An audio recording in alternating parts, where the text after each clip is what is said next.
Today, I start a new little series. So I've been modifying and upgrading coaches on this channel now for about 3 years. And I've done basically everything that could be expected in the process of building an entire metal kit. But I've never actually built an entire metal kit. So I took the plunge and decided to do just that. For just shy of £50, I bought a kit from Comet and got started. Well, first of all, I picked up some parts to have a little practice on first, in the shape of some sides and ends for a centenary coach, and got to grips with that. And now I'm feeling more ready than ever to get started. Usually when I head into making a video, I know what I'm doing and what to expect and how to do it step by step. But not this time. I'll be learning as I go for the most part. This way, I'll be in the mindset of other first-time kit builders and can give the best advice I can give. As from what I've done so far, it hasn't felt like it's as difficult as it looks. But mind you, I'm saying this before I started, so we shall see. So, what will I be needing? Well, first and foremost, a copy of Building Coaches the Comet Way. This is an absolute must. This is effectively a little cheat sheet full of super valuable tips and advice for specifically creating Comet kits. You can buy a copy or you can download it for free from Comet's website. And once you've got yourself familiar with that, you need the kit itself, a soldering iron, solder, flux, plenty of files, a knife, some filler, super glue, glazing glue, 2-part epoxy, wheels, bearings and paint. There are, however, likely to be other tools that I find that I need as I go on.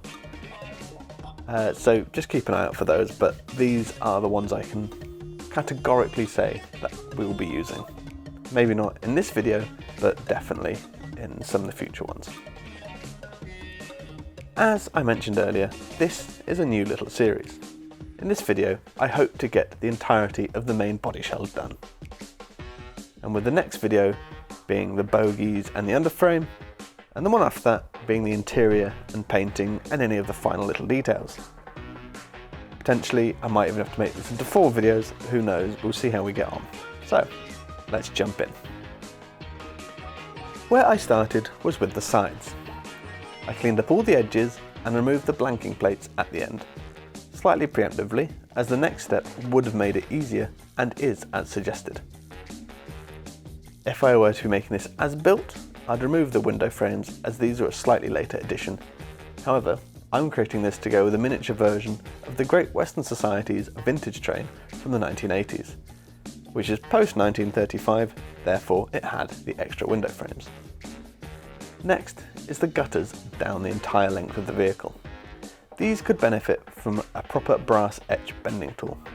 However, one this size was actually quite pricey, so I've decided to see how long I can fake it until I really need one. So I just started with the fold with some tweezers held lengthways, and then finished it by using the desk. Now I took the soldering iron and soldered along the top of the gutter.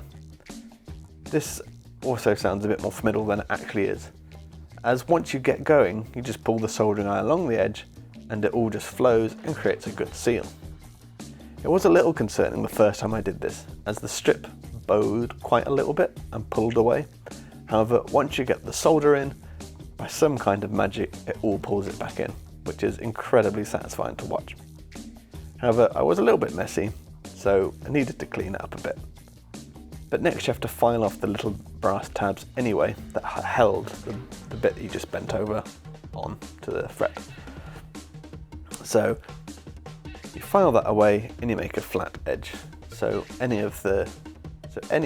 solder that you've got all over the place isn't really too much of an issue. Next, we move on to the ends. Firstly, I need to solder in the nut which will ultimately hold the body to the chassis. To do this effectively, I coated the bolt in oil and then bolted it in place. With the aid of a little bit of flux, I soldered the nut in place. The purpose of the oil was to stop any solder attaching to the bolt or to the threads of the nut. which it did pretty successfully. After doing that on both, I soldered the drop lights into the frames.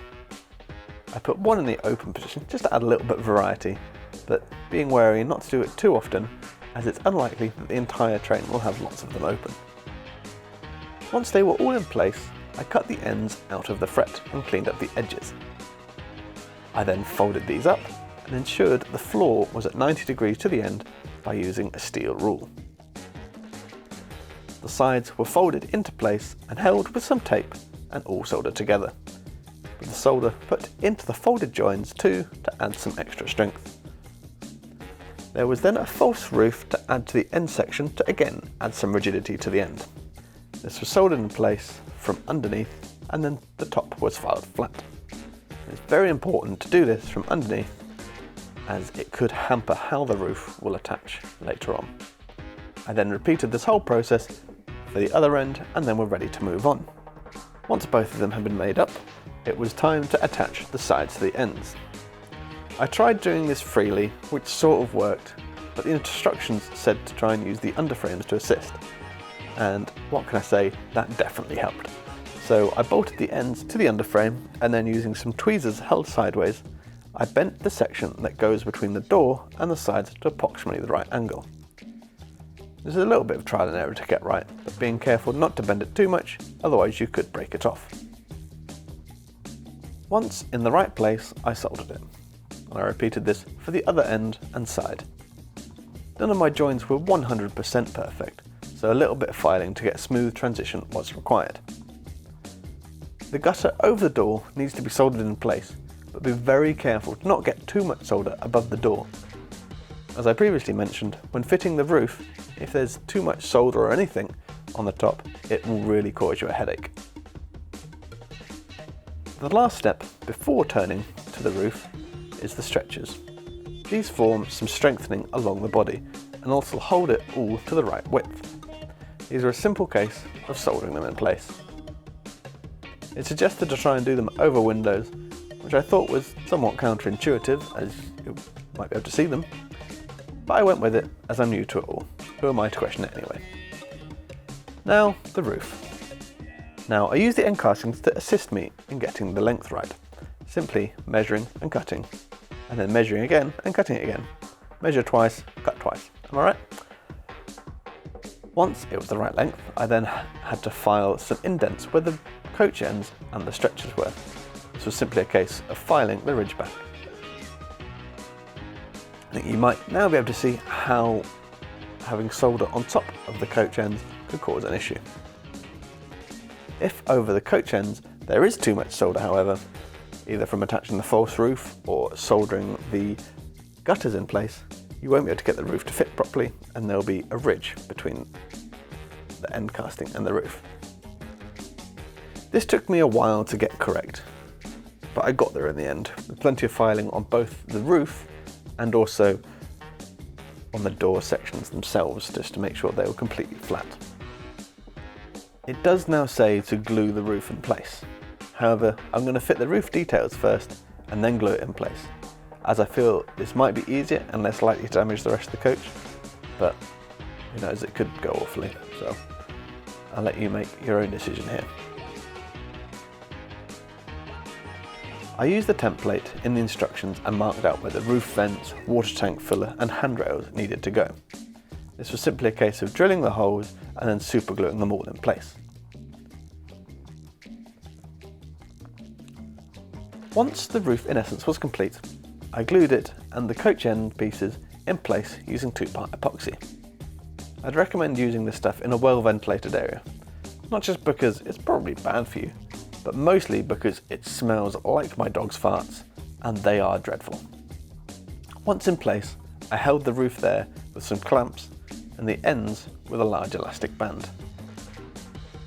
After leaving for 24 hours to dry, I started using the filler.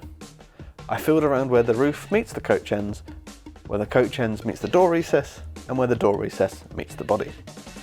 It was very messy initially, but once I filed it down, it looked a lot better. And the roof meeting the end pieces did, however, require 2 fillings to get the best result. Whilst that was all drying, I also started looking at the corridor connections. these were simply super glued together and then filled between the gaps and filed down to look smooth. On the rear of these, I used a curved file to try and match the profile of the end of the coach to get a better fit. This was then glued onto the coach using two-part epoxy again. Once that dried, it was filled and filed to remove the gap. Lastly, the carriage jumper cables were glued onto the ends. These have a little knob on the back for locating. However, these end pieces don't have a hole for the little knob to fill, so the little knob was removed and then it was all cut from the sprue, shaped and super glued into place without any little knobs. And that brings us to a conclusion for this first part. We now have a completed body. So far, this learning experience has given me a couple of things to build upon for the next coach I attempt. Firstly, the stretchers need to be a little bit lower and the false roof at the coach ends need to be more clear of solder, as it's really hampered me getting the roof on properly and I still don't think I got it quite right. Secondly, I realised too late on that the curved part of the door recess was supposed to go behind the body. It was in the instructions, I just misinterpreted it the first time round.